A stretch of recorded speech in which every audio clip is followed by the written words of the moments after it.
Yeah, so we are in chapters 27 to 30 of Numbers. This is the third part in our Numbers series, so we are done after this. So we are really moving along. Next week, we're going to be in Deuteronomy.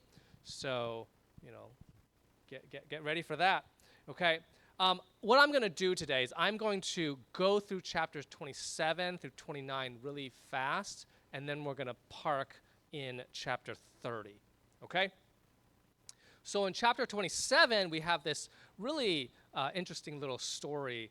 It is about Zelophehad's daughters and their claim to an inheritance. You're like, oh, boring. No, here's what's going on, right?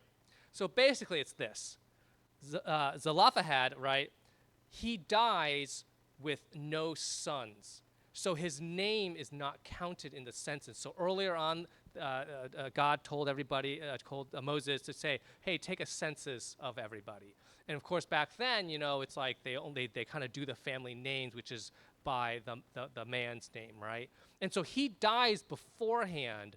And so when they do the census, his whole family, they're just not even counted. They're not counted. And so his daughters say, hey, when we go into the promised land, we're all going to be given like plots of land. That's our inheritance. But our dad died already, and so when you did the census, you didn't count us. So when we go in, we get nothing. We're going to be poor. It's like as if we're going to be slaves all over again. That's not right. And so they go to the people. They go to the judges, right? Moses appoints different leaders to kind of judge and determine these things. And of course, this one, they're like, oh, we've never had this happen before. What do we do here? It's like the rule is the families get these names. They go in by the letter of the, not law, but by their letter of their handbook maybe, right? And it says, we don't know. And so they kind of pass this on to Moses. And this is unprecedented. This hasn't happened before where you have an entire family line just kind of skipped over in the census because the father dies. And so what happens is Moses takes this case to God. And God says, yeah, the daughters are correct, right? And God shows compassion to them and basically adds like a new rule to this and say, no. If the father dies, it goes to their daughters. We're not going to do that. It goes to their sons. There's no sons, then they don't get anything, right? So it's like a really interesting story. It's very short. It's right there. But remember, if it's in the Bible, it's important. So why is it in there? I think it just shows that God is both reasonable and compassionate. And you're like, well, what's the big deal? Well, it's a big deal because a lot of times we like to be very sticklers to rules, rule followers, right? Anybody want to admit they're a rule follower here? Right? There are people like that. There's nothing wrong with it. Being a rule follower is good, but sometimes no, it's supposed to be the man of the house, and if they die, so, that's it. Gotta follow the rules, right? And yet here, God is like, no. Like the daughters are correct, right? And so God is both reasonable and compassionate. God is especially compassionate towards the vulnerable, right? When you have this family group where the father has died, they're vulnerable. God is compassionate towards them, and so. And I think the lesson here is we should also be reasonable and compassionate. It seems kind of obvious, but I think a lot of times I think sometimes especially Christians, because we have we're supposed to obey God, we can get a little bit black and white on everything, and yet God here doesn't do that. He's like, and he actually changes how things are done. He says, okay, no, the daughters are correct. They get an inheritance. Okay, so that's this cool little story. I love it. It's not like saying, a lot of times people look at scripture and you have this patriarchy here, and they complain about that, and yet this is a great example of God showing compassion and towards women as well. And then later on in chapter 27, God tells Moses he's about to die and that Joshua should succeed him. Okay, so remember they're in the wilderness. They've been around, so a lot has happened since Moses and they started going to the wilderness. It's been 40 years now, and so Moses is about to die, and Joshua should succeed him. And I think the lesson here is simply succession planning is important, right? I didn't watch the show Succession, but that's what the show is about. Right? It's actually really important. I'm going to be turning 40, wait, what year is, yeah, 44 this year. Oh, man. Wow, that just hit me. I'm about to turn 44, right? And technically, I'm kind of in the prime of ministry, like in that like late 30s and 40s. That's when a pastor is like, they're still kind of young. They've got some years behind them, so they're kind of like, they're not idiots, but they're not like starting to get, later on when you're starting to get older where you may not have the same energy level, right? And yet I actually think about succession. Not that I'm planning for it, but I'm already starting to think like, hey, at some point, even though I don't plan on retiring probably ever, but like, you got to think about it, right? So I think succession planning, very important, right? God does this with Elijah to Elisha and later on in the Bible as well, where Elijah is kind of like in his prime, and God says, no, it's now Elisha's turn.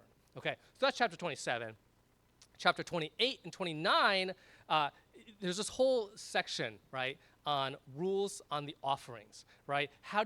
What are the rules on daily offerings? What are the rules on the Sabbath offerings, which are the weekly offerings? And what are the rules on monthly offerings? Then it goes into the rules on Passover and the different festivals. And you're thinking, again, like, this is not exactly a page turner. And you did it twice, God, in the Bible. Like, why are we doing it? It's because, remember, a lot of time has passed. So we have a new generation of people now. And with the new generation, you kind of need to kind of refresh them on, hey, this is kind of how we do things. This is what God has commanded, right? And every generation needs to be reminded and kind of taught about their faith. Or it's easy for them, the next generation, to kind of lose it. Right, that's actually, for young people, a lot of your parents, a lot of us are really thinking about that. It's like as we grow, so we may have this understanding of faith, but they're definitely really thinking about how do I pass this on to my kids so our family can continue to do that. One of the things I pray for, like over and over and over again, like one of my main prayers is that not like, okay, God would give me this or help me. It's always that like God would give me, like my legacy would be that my family would be one that obeys and worships and loves the Lord, right? That my children would be people who love the Lord and my grandchildren would be people who love the Lord, right? That's like legacy. And so chapters 28 and 29, God kind of goes over all the rules for the offerings and Passover and the festivals again because we have this new generation. So now we get to chapter 30, and this is kind of where we're going to kind of park in here today. Okay, chapter 30 is about vows. And when you think of the word vow, think of it as a more serious promise. So when you say to somebody, hey, promise to do this, there's like, it's bigger than, yeah, sure, maybe, right? But now if you want to take promise to the kind of next level, there's a vow or an oath, right? It's just a more serious promise. And the rules for vows in chapter 30, pretty simple. Don't break vows. Thank you. You may go home now. No, but basically that's it, right? Like, what's the rule? Don't break vows. Vows are very important, right? So if you make a vow, keep it. But it's interesting. The rest of the chapter kind of goes into a little bit more detail, right? And here, there's these rules for vows for women. And you're like, whoa, what's going on here, right? Because basically, here's how it works. Let me tell you why it's important, okay? Women in this time did not have the same opportunities and rights, right? This is a long time ago.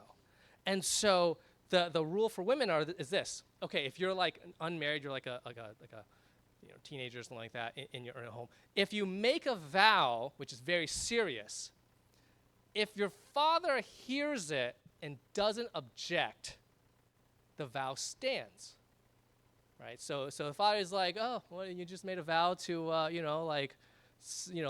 take all your possessions and give it. Okay, sure, whatever, right?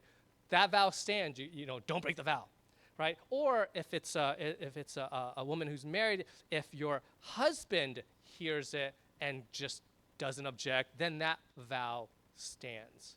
However, if the father or the husband hears it and objects, then the woman is actually free from that vow. it's no longer like binding, right? And the reason for that, and I think this is where people read this and are like, wow, look at all these ridiculous rules for women. It's actually totally not about that. The reason for that is God cares for the women, right? Is because the father or the husband, because of the way their society is run, can actually stop the woman from keeping that vow, right? If the woman says, I vow to serve God the rest of my life, I'm not getting married, blah, blah, blah. And the father's like, I've already arranged something. You can't do that. And they, like the woman might not be able to keep that vow. And so God's like, hey, it's not the woman's fault, right, that she didn't keep the vow. And same with the situation with the wife, right? So God is like saying, hey, I understand that you have situations where you make a vow and you intend to keep it, but because of the structure of society you live in, you can't keep it, so you are free from it. It doesn't matter, right? And now here's the thing. I think a lot of us focus on women's rights in these passages, right? This is not an endorsement of how society is run back then, where women did not have rights, right? Where their lives are controlled. That's not the point. That's not, the Bible is not endorsing that, right? What the Bible is showing is that in the midst of this, God says, no, I care for women, right? Now, this is kind of a tangent, but basically it's this, right? You may sit there and think, why doesn't God deal with this issue and say, hey, guys, maybe your society shouldn't be run that way, women's rights, that's a better thing? Like, why doesn't God step in here? The answer is, I don't actually know. I don't know why God doesn't do that right now. But I will say this, and I use this as an example. Wherever you are in life, whatever is, like if you're in college or you're starting your career, you're in school, and things are hard, and your teachers, your professors, or your boss, it's not fair, it's not right, and it's just hard for you. And somebody comes along and says, hey, listen, I'm not going to fix your problem for you. What I'll do is I'm just going to deposit about $1 billion in your bank account. That would change things, wouldn't it? You would be like, oh, yeah, I'm not going to complain about my test because does it really matter anymore? I'm not going to complain. Maybe I'm just going to quit my job tomorrow, right? Because I don't have to deal with this boss. Because you have something so much greater than your problem. Now, and I think that's the way kind of how we want to look at, hey, when we see these problems, God seems to not address the issue, zoom out a little bit. God did address it. God's like, hey, things are not going well in this world. There's sin, there's inequality, there's injustice. And God's like, yeah, I did take care of it. His name is Jesus. He died on the cross for your sins.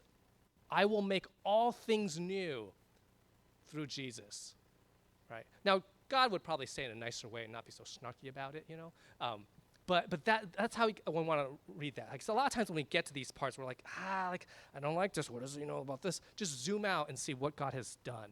Right now, I guess God could have, individually say, okay, we're going to deal with this issue. We're going to deal with that issue. But God doesn't do that a lot of times. What God does is saying, I'm going to deal with everything all at once with one broad stroke, which is his son.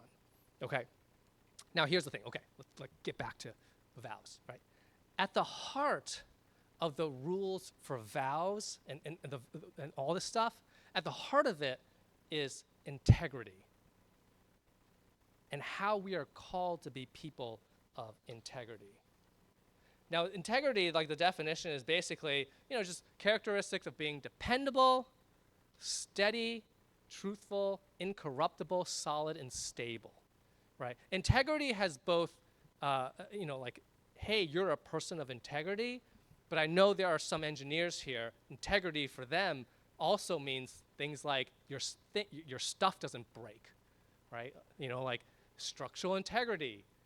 You guys trust that this roof has structural integrity and it's not going to collapse and kill us.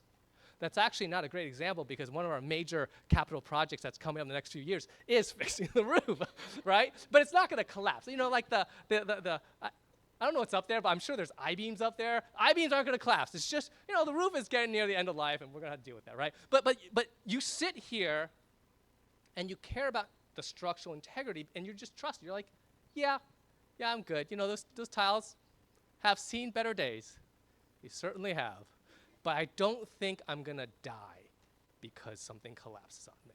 Okay, so that integrity has both, like the physical element to it of something that is stable and dependable, and also interpersonal, right? Somebody that is dependable and stable and incorruptible. I love that part is incorruptible, right? Now, some people think, hey, when we're reading about vows, that's like an Old Testament thing. We actually see a lot of this in the New Testament. I'm going to read a couple passages to you, right? In Matthew 5:33-37, it says, "Again you have heard that it was said to the people long ago, 'Do not break your oath, but fulfill to the Lord the vows you have made. But I tell you,'" this is Jesus, right? "Do not swear an oath at all, either by heaven, for it is God's throne, or by the earth, for it is his footstool, or by Jerusalem, for it is the city of the great king. And do not swear by your head, for you cannot make even one hair white or black. All you need to say is simply yes or no. Anything beyond this comes from the evil one." And then James 5, chapter 5, verse 12 says, "Above all, my brothers and sisters, do not swear, not by heaven or by earth or anything else. All you need to say is a simple yes or no. Otherwise, you will be condemned," right? And here it's saying that, hey, we don't need to be put that much pressure on us, because you have no control over what you can or can't do, right? You can't control it, right? It's kind of like somebody who, and this is like an unfortunate thing, but this happens, right? Like you have these campaigns, and somebody's like, "I'm gonna pledge $1 million to this campaign," whether it's a building campaign or a political campaign, and the organization's like, yes, huge, $1 million. And then, hey, 2 months later, hey, did Mr. So-and-so, do we get their check yet? Like, I don't know. And then it's like, oh, what do you do? Like, this is a big deal because this doubles our revenue. Do we go and talk to him? It gets weird, right? And then you find out, it's like, hey, listen, I made some bad investments. And I don't actually have that $1 million. And it's like, ugh, right? And so God says, let's avoid, because you can't control your life. So let your yes be yes and no be no. You don't have to make this big grand vow or oath. Just say yes be yes. And if you say yes, go and do it. If you say, or say no, right? Don't put vows in there, right? And the thing is this, so we typically don't talk about integrity much in everyday life. It doesn't come up, but it's so deeply rooted in us as people, our society. We even have rules about them. I mean, think about the handshake and the pinky promise, right? If we're gonna make a deal, and somehow if I touch this to your this, that's a big deal. It's like, that doesn't make sense. But people just said, yeah, this is, or the pinky promise, right? And then there's two kinds of pinky promises. There's the pinky promise, but then is this like the Asian version, lago, with then you touch the thumb? It's like, you didn't touch the thumb, doesn't count, right? It's just integrity is deeply rooted in us. And so we even come up with stuff. Even the idea where this legal documents, right? Signing contracts. Wait, I just put my name down. That seals the deal. You can't change it. It's just my name, right? Nowadays, I didn't even write it. It's DocuSign. I didn't even have to scribble it with my touchpad. I just told them my name, and the computer just script. Is that good? Sure, click, right? Why? It's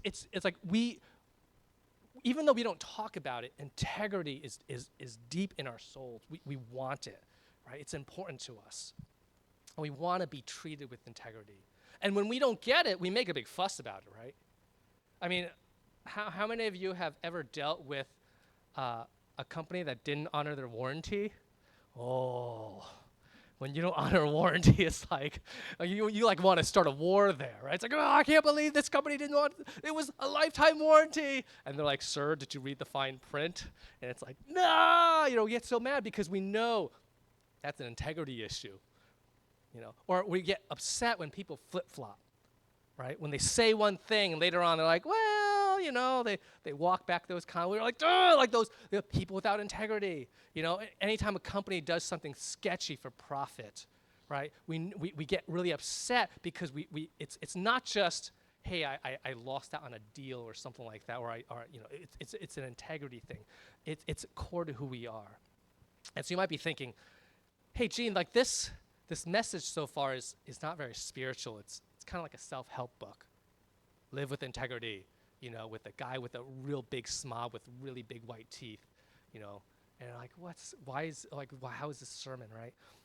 The thing is, yes, you're right? It is it's not that spiritual, but here's the thing. It is just very practical. God cares about the practical.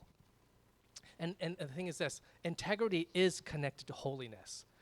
And holiness is actually very practical, right? Scripture has real life application.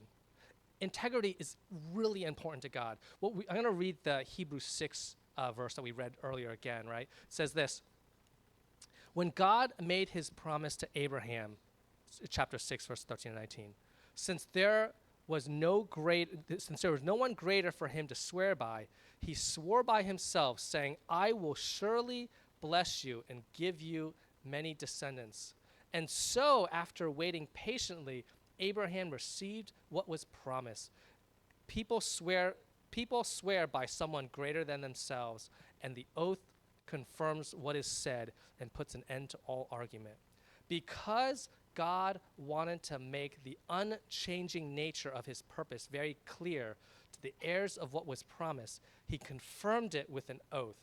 God did this so that by two unchangeable things, that's his purpose and his oath, two unchangeable things in which it is impossible for God to lie. Right, I'm going to jump to 19 a little bit. We have this hope as an anchor for the soul, firm and secure. Right? Integrity is important to God because it kind of reflects who he is. Right? And God's name is attached to that. This is why in a previous message, in a Moses message, Moses appealed to God's reputation. Right? It's attached to his integrity. It's important to God. Right? We're the same way.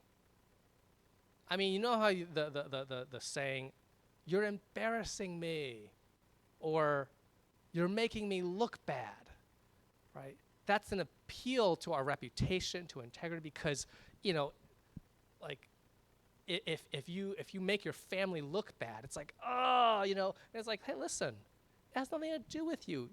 Your kid did that. They're the ones in the restaurant who stood up and started screaming. It's not you, but your parents are just like, what are you doing? It's because that reputation, it's attached to the person, right?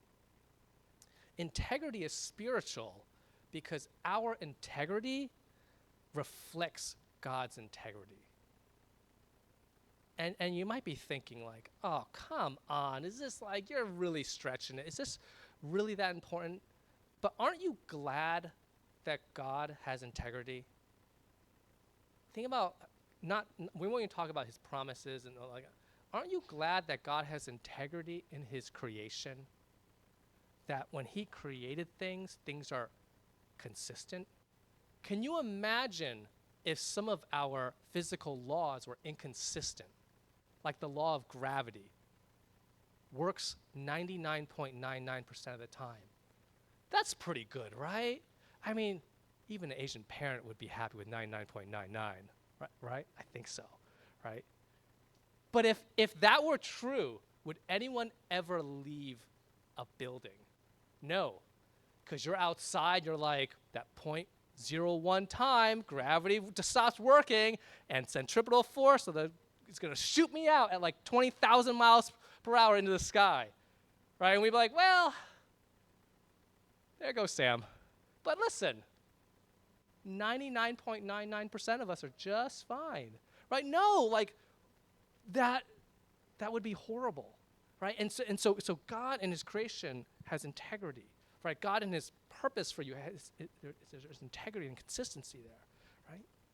And we're very happy about that. And so I want to kind of bring this back. Okay, so what does this mean for us? I want to say this.